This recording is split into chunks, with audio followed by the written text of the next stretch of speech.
बंधुओं, हमारे जीवन का जो दो जन्म होता है,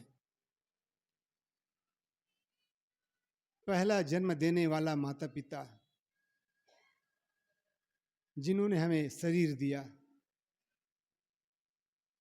दूसरा जन्म देने वाला गुरु जिन्होंने हमें ज्ञान दिया, जिन्होंने हमें धर्म के रास्ता में, सत्य के रास्ता में, अध्यात्म के रास्ता में जीने का ढंग दिया।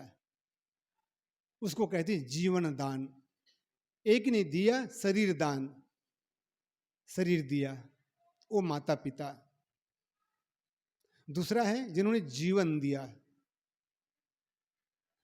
सबसे बड़ा ज्ञान होता है दुनिया में आत्मज्ञान।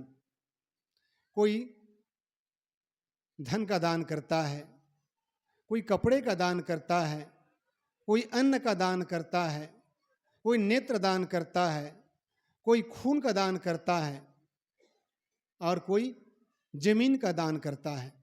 आश्रम के लिए, हॉस्पिटल के लिए, स्कूल के लिए कोई जमीन का भी दान कर देता है। लेकिन सभी दानों में ज्ञान दान सबसे ऊंचा दान माना गया है। यदि हमें ज्ञान का दान नहीं मिलता है सद्गुरु के द्वारा, तो हमारा सारा धन धूल के समान है।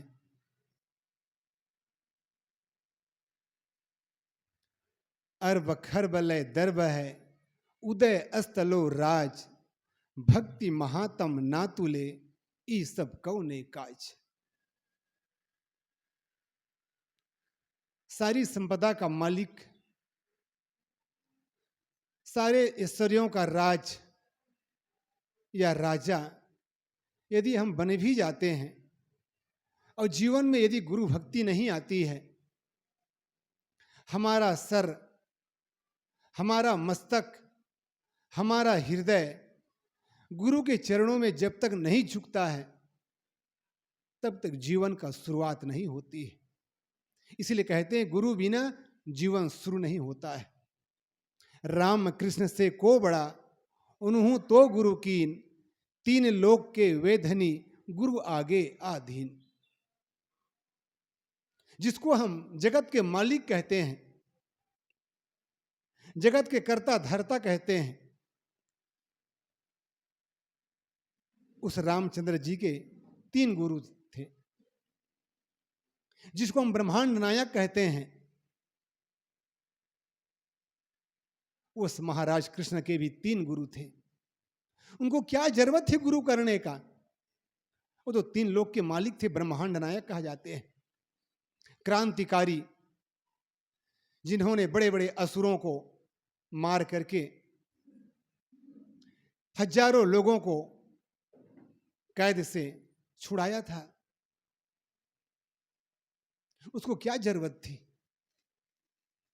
लेकिन नहीं, गुरु बिना भाव निधि तरे न कोई, जो विरंची शंकर सम होई।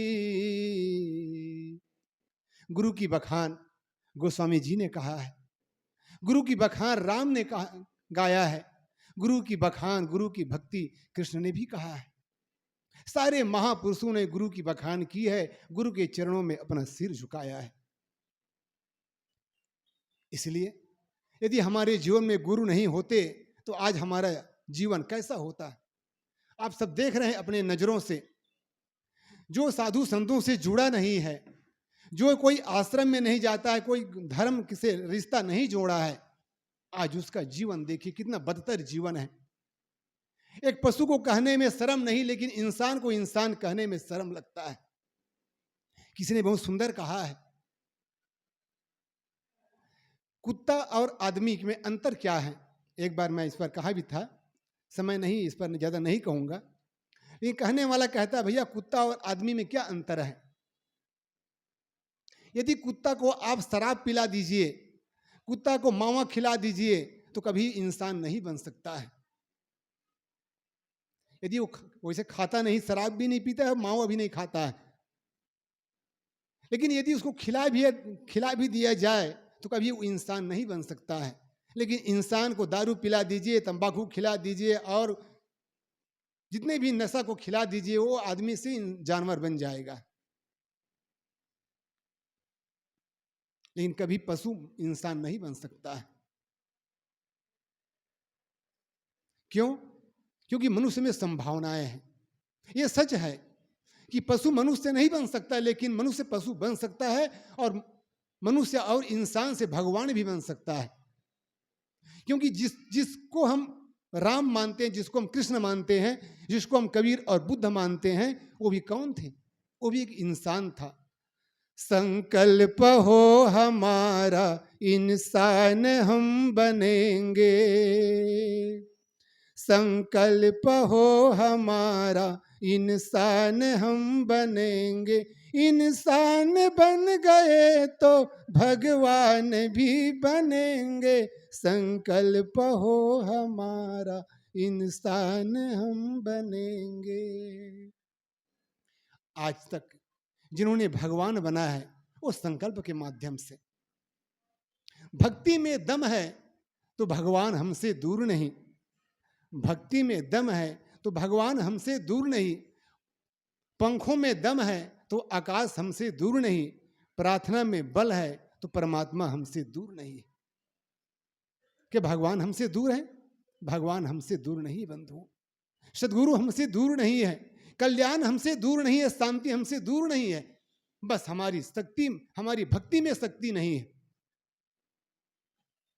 हमारे दामन में, हमारे दिल में ताकत नहीं है कि वो भक्ति कर सके जिन्होंने मीरा ने की थी, जो सबरी ने किया था, जो रैदास ने किया था, जो तुलसीदास ने किया था, जो कबीर ने किया था, जो बुद्ध ने किया था। आज वो भी एक नन्हा सा बच्चा था, इस धरती में खेला करता था। उनको गुरु मिल गए। अब वो गुरु उनके जीवन का शुरुआत कर दिया। आवश्यकता है हम अपने जीवन में उस गुरु के ज्ञान को उद्घाटित करने का, भक्ति का दीपक जलाने का, ज्ञान का दीपक जलाओ तो सदगुरु का साक्षात्कार होगा, परमात्मा का साक्षात्कार होगा। इसलिए कहते हैं, जाको सदगुरु ना मिला व्याकुल दहुस दिस धाय, आंख न सूझे बावरा घर जरे घूर बुझाए। आज आदमी का भटकने का कारण क्या है? मनुष्य को ज्ञान भी मिल रहा है, लेकिन आज भी आदमी भटक रहा है। क्यों? जीवन में ज्ञान का अमल नहीं है। बड़े बड़े पढ़े लिखे लोग भी आज जंतर मंत्र के नाम पर, डोरा ताबीज के नाम पर, भभूत के नाम पर, और पता नहीं क्या क्या, कोई हाथ दिखा रहे हैं, कोई और कुछ दिखा रहे हैं, भटक रहे हैं। आदमी में गुरु के ज्ञान पर विश्वास नहीं है।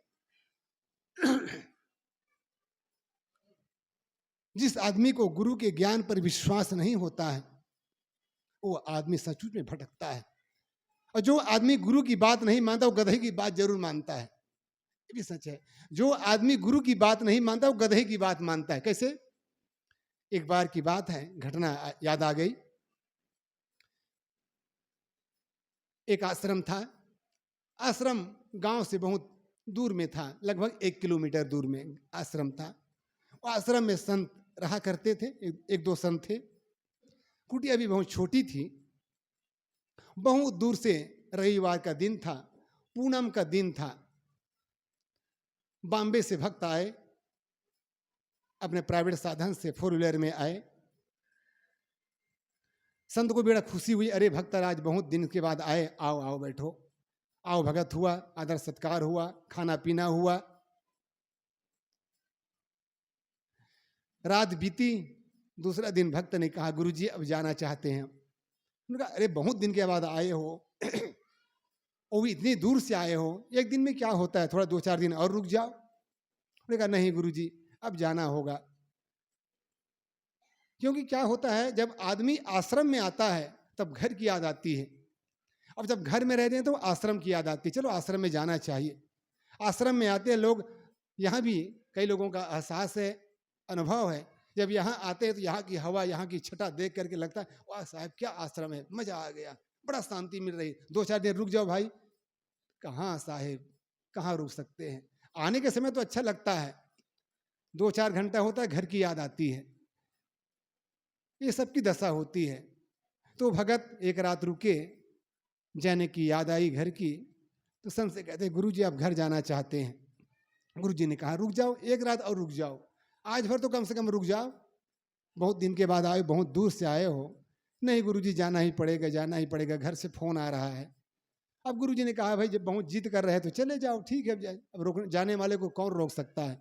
जाने वाले को रोक नहीं सकते हैं और रुकने वाले को भगा नहीं सकते हैं। आपकी जाने की इच्छा तो चले जाइए। गुरुजी से विदाई लिया, आशीर्वाद लिया और चले गए। 1 किलोमीटर ही गए, आश्रम से थोड़ा दूर गए, देखते क्या है एक गधा था, वही उसी रास्ता में लोटपोट कर रहा था धूल में। उन्होंने देखा अरे तो गड़बड़ हो गया, क्या हो गया? गधा तो रास्ता में लोटपोट कर रहा है, ये तो आगे जाना अशुभ है। फिर गाड़ी अपना मोड़ लिया, गुरुजी के आश्रम में फिर आ गया।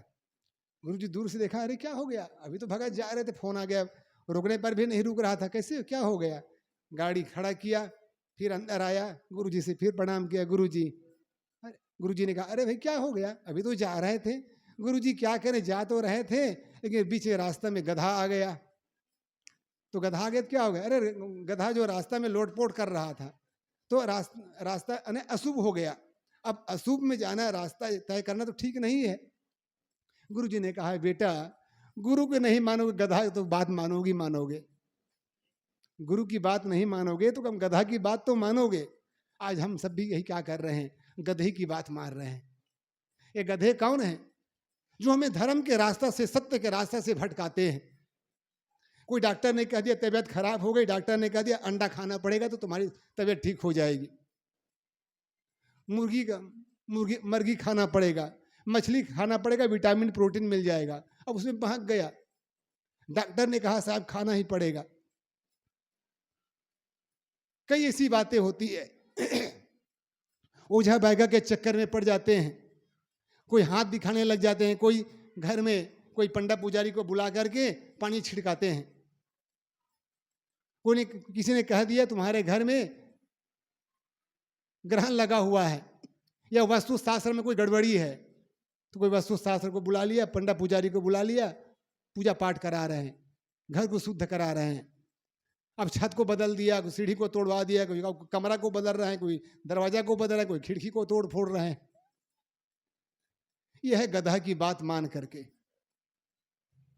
इसलिए गुरु की बात मानो, जो सच्चा गुरु है। इसलिए साहब ने कहा जाको सदगुरु ना मिला व्याकुल दहु तिस धाय। जिसको सच्चा सदगुरु नहीं मिलता है, आज आदमी दुनिया में भटक रहा है। पढ़ा लिखा है, डॉक्टर भी है, वकील भी है, क्लर्क भी है, इंजीनियर भी है, सब कुछ है, लेकिन क्या है? बोध नहीं है, सच्चा ज्ञान नहीं है। इसलिए आइए हम भी उस गुरु के ज्ञान को जीवन में अमल करें और अपने अंदर में बैठे हुई मान्यता है, अंधविश्वास है, उसको दूर करें। तभी ये गुरु पूर्णिमा मनाने की सार्थकता होगी। नहीं तो बस आए, खाए, पिए, मिले, हाय हेलो किए, हाल चाल एक दूसरे का पूछ लिया, कैसे हो भाई, बस मजे में चकाचक है। ये अंदर में देखो तो धकाधक हो रहा है। इसलिए जड़ता को त्यागना पड़ेगा और सच्चे सदगुरु के बात को अपने जीवन में अमल करने पड़ेगा। हमें सदगुरु संतों ने सही मार्ग बताया है।